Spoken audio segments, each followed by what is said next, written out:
My name is Joe Turner. I'm the current director for the Brackenridge Park Conservancy, and we'll go through this Brackenridge Park Conservancy cultural landscape report fairly quickly. This report was accomplished back in, finished in January of 2020, but we dealt with, of course, the issues with the pandemic. So it wasn't released for quite a while, but we worked with this cultural landscape report to define the park and the relationship of this park to its natural ecology, of course, to the San Antonio River and its cultural history, and what importance this park has, not only to the city, but what importance this has to our country and the history that this park itself has. So let me interrupt for a second. If you could go over and hit on slideshow. Oh, I'm sorry, didn't hit and start it, and also click up your video when you get over a slideshow up at the top of the slide. How's that? There you go. There you go. And if you click on your image too, it'd be awesome. Well, go again.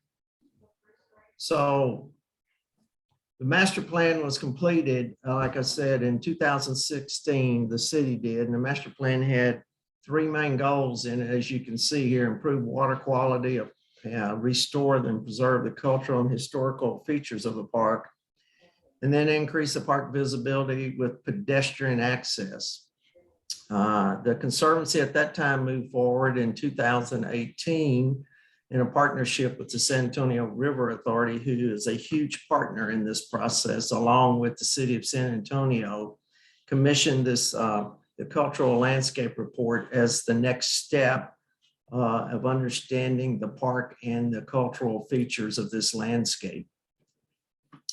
The team that actually accomplished this park was Reed Hildebrand, was the lead, Suzanne Turner and Associates, and then the Conservancy itself requested that Lady Bird Johnson Center be brought into it to do an ecological site assessment. That wasn't original part of the project, but we knew we needed that help with the ecological part of the park. So the River Authority invested $300,000 into this process. We leveraged some other support in raising. We have since then put about another $150,000 into accomplishing this information. This report is about 557 pages long, and then it's sort of like an addendum is the ecological site assessment that was done by the LBJ Wildflower Center. And it's 70 pages long. And what I would ask you to do, it's online on our website. It's broken out in all the different categories it has. But if you're really interested in it without reading all of it, I suggest the executive summary, which is 3 pages. I don't mind telling you, the first time they did the executive summary, it was 45 pages. And I said, probably won't people read that. So they reduced it to 3 pages, but then you still need to read part 1, the intro. And the part 1 intro talks about the park history. It's around 20 pages. And then part 2 is an overview and outcomes. And a lot of that is working with the information from the National Park Service for historical landscapes and a greater focus on the site ecology.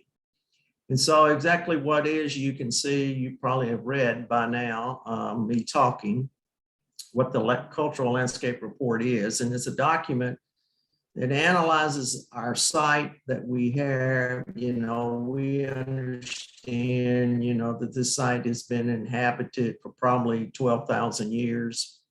It definitely defines the significance of this landscape, and then the integrity of the landscape. And it's a planning tool that you move forward with for long-term management of the park. And the reality is, this should be the tool that's used, as I call that you put any project that's looked to be used in the park goes through the vision or the eye of this tool, this CLR to make sure that it fits within the guidelines. And so this CLR, as I mentioned earlier, is written according to some national park standard guidelines. And those are on, I'll speak to those in a minute, why it's done that way. And then I told you exactly what happens in part one of this process. You know, it's a history, existing conditions, some analysis, evaluations. Then we go into part two, which will be treatment plan and written guidelines. And then you would take it to a record of the treatment. The reason UPS standards for the CLR contribute to the long-standing arching overview is because of the National Heritage Area designation in the city of San Antonio. Benefits of this designation would be, of course, the opportunity for some economic development through leverage federal investments, which we're always looking for, potential restoration projects, and then, of course, some educational stewardship projects. And of course, there on to the right, that's the bridge. It's right here by our office that goes across the river. And so this CLR is divided into 8 landscape systems. You can read them yourself and see all 8 of them. We internally, when this report came in, and as you read through it, we picked 5 that we literally have worked. We worked with our board members, first learning how to use Zoom back in pandemic days, which I'm still struggling with. And then we worked through the ecology and the riparian areas, the entry areas, circulation. And then we added, as you read through the report itself, interpretation is an overarching goal in all of this plan. I'll call your attention to the picture on the right. That's just on the other side of the pump house. And, you know, during a period when maybe the park wasn't as important as it is today, though many people travel through this area and don't understand the very importance of this part of the park. That's a sewer line that is resting up on top. What the best that the research has told us is that was a bridge that was used by the donkeys that you could use to ride in the park when you picked them up at the donkey barn. That was part of a bridge at one time, those 2 columns. You can't see one of them. And so when you take this view, it's looking at the heart of the park, which is, you know, the river. River is about 2.2 miles through the park, but it's the health of the river. You know, we know, you know, in history, of course, we had the Spirit Reach and the Blue Hole, and how amazing it would be to have been able to see that water spurting that high in the air. Today, it's quite a bit different, and the river needs quite a bit of work. And at the same time, I always tell people, if you're familiar where the Lily Pond was, and, you know, main reason the Lily Pond doesn't exist today is there was a well that was supplying it, and it was capped a few years ago. It used to be under the Hildebrand Bridge that fed water into the Lily Pond. But if you go up to that area and look across through there, you actually, or go down to the Miraflores Bridge, you actually see how wide the river actually is, because as it moves around the river, of course, recycled water is put into the river as you come into the park just past the museum. And then you have the vegetation, which we all are extremely aware of how many issues we have either with non-natives or invasives, or even how it's all been taken care of, and how we have loved the park to death over these many years. And so that's a major feature in the CLR. Circulation, how do you move through the park? How did we used to move through the park? You know, this park was not formally designed by a landscape architect, Mr. Brackenridge, in that era when cars were first becoming available. You know, all the major parks actually were driving parks that you sort of went out off from the city, or maybe sort of out in the country, they called it, and you drove your Model T or your Model A through the parks. And so we have tremendous circulation issues that need to be looked at, because we only have really two main roads to get on either end of this park, which is Hildebrand and then Mulberry down on the other end. And so the CLR is just a starting point of trying to exact and adopt and implement a plan to preserve, interpret, and protect the ecological and historical resources that we have in this wonderful park. And so we all know there are many unhealthy or non-accessible areas of the park. You can see the banks here at the river. There's no plant base there to filter that water, the runoff water going into the river. Of course, there is a large issue of invasives. I will show you at the end of the list all the ones that Lady Bird Johnson categorized when they went through this process. Been a lot of discussion here lately, and actually a meeting going on tonight also about the damaged and hidden river structure walls that are being held up to keep them from caving in any more than they have. We literally, in the middle of the pandemic, just on the other side of the Iron Bridge, we dammed this river up, and then we went past, it was just past, there's a walking bridge you cross over if you're familiar with the park, put the dam there, and there are diversion pipes that we diverted the river so it didn't come through this area, because part of the early analysis of this capital bond project was to see what the walls actually look like down in under the water, or what was referred to as Lambert's Beach. And so in that area, it was taken out, and literally there's a concrete bottom in all that area. You cannot see it in the deep end, but if you walk on the Iron Bridge and look down, straight down, you'll see a weir, and just on the other side of that weir, you can see the concrete. And that area, that area in there was what was called the children's area, children's pond. And it was most days when the river's got some semi clearness in it, you can see it. But the amazing thing is that river in that area is 6 to 8 feet deep. All the silt was dug out of it, and 3 huge containers were taken out of all the stone that has fallen out over the many, many years of the collapsing of the walls and has been stored. So at some point, it'll be, in this bond project, will be used to build back those WP wall era walls. And of course, like many parks, where is the entry to the park? Where do you get into the park? You know, this park literally too, not only is it bookend on 2 ends with roads, of course, the river divides it in, you know, sort of in half. So we have one side you come in on. We always have people come in and ask them on this end by the Johnski Pavilion, how do you get to the zoo? And our first question is always ask them, are you willing to walk there? If you're not willing to walk, then we have to end up telling them how to drive around to the other side.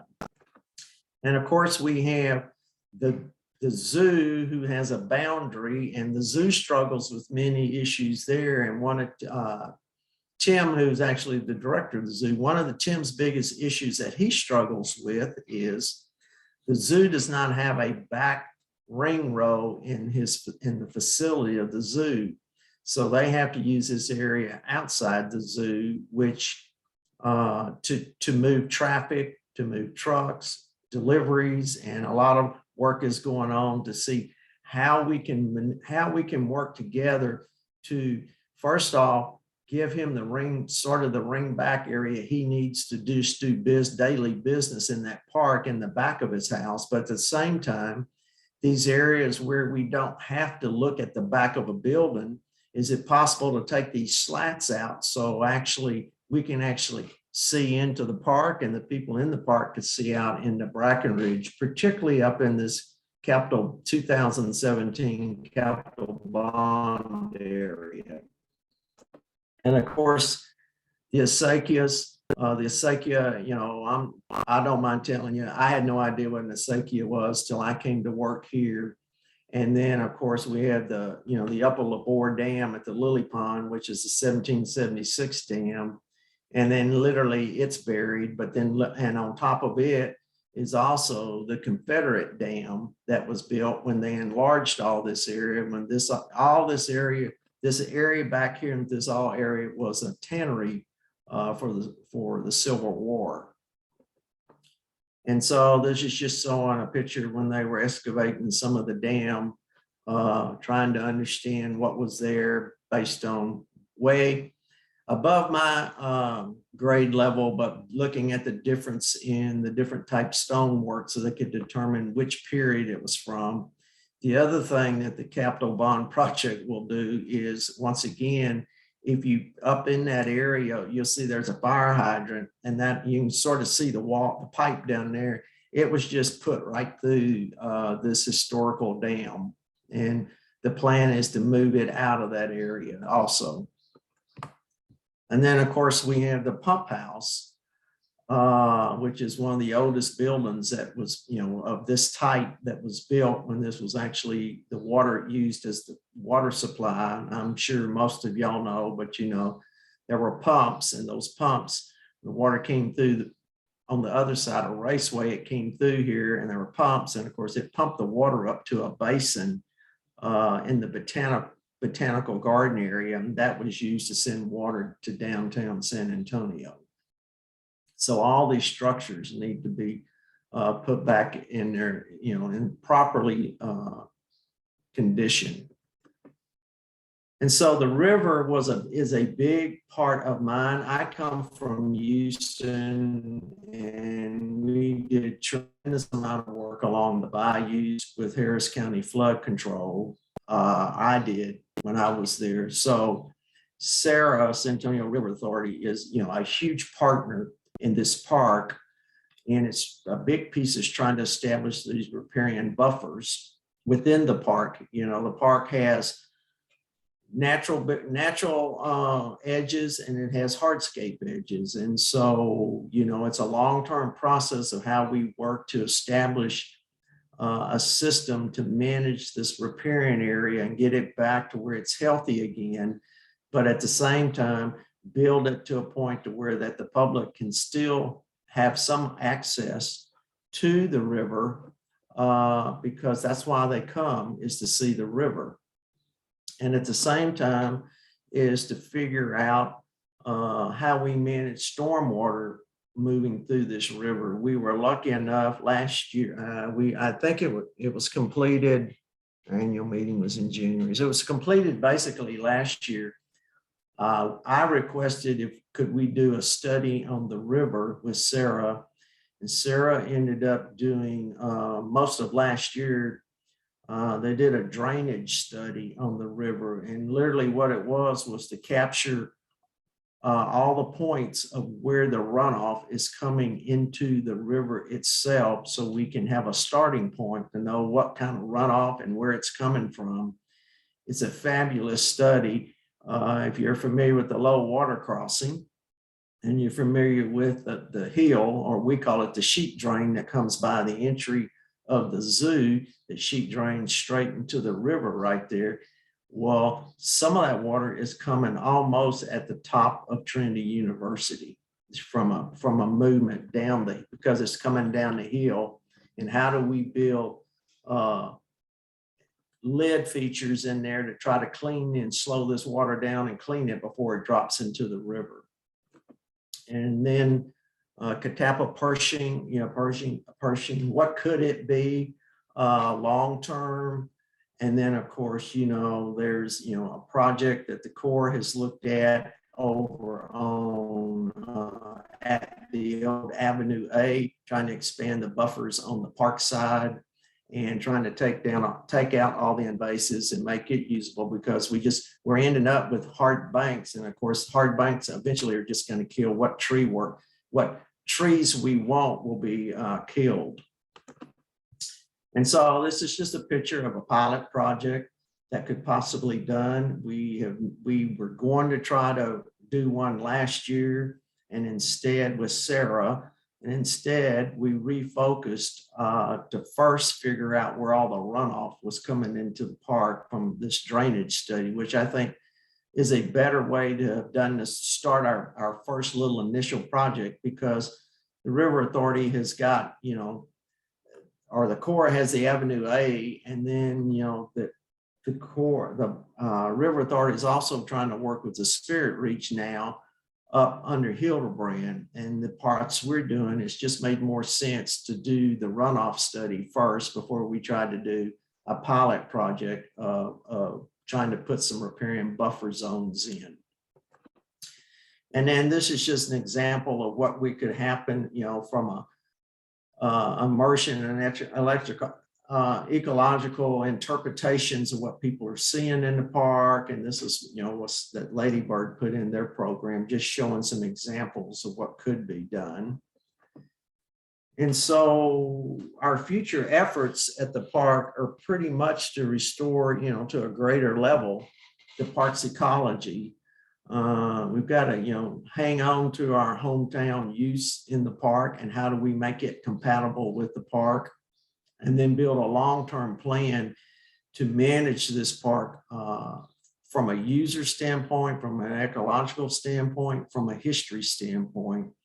Because I can tell you, because I was in the park world coming here, I had no idea how important this park is and the use of this park. And like I said, going back to 11, 12,000 years, the indigenous tribes that were here, or people, because, you know, we all understand real simple why everybody was here is because the water was here. And the reason San Antonio is here, because there was a good supply of water to the community. And so the CLR literally breaks the park down into really 17 sectors, but we only dealt with 15 of them because the zoo is not in this project, and neither is the golf course at this point. And so they did analysis in each one, and Miraflores was added in because it's right next to the park, and the entry currently to Miraflores today is through the park. And so we had it added in to this process. But each one of these sectors has its own character, these character zones, but it also has its own environment, ecological problems, historical relic problems, not problems, issues. And how do you deal with each one? And if you remember the 17 zones, what happens is, I'll talk them in just a minute. But, you know, we understand, you know, we're all stewards of this landscape. And we believe we need to help the public understand how important this landscape is. And then these primary tools, we have a lot of history that's in the CLR. And of course, it should always be added to, and how we build opportunities for the future. And the big piece is establishing a treatment plan of many different types to improve the health of this park as a whole. And so the next steps are trying to continue public outreach. You know, we did a PowerPoint, and then we did a couple open houses in the park, and we did some survey work, and we just haven't reached enough people. We went back to Reed Hildebrand about a month ago.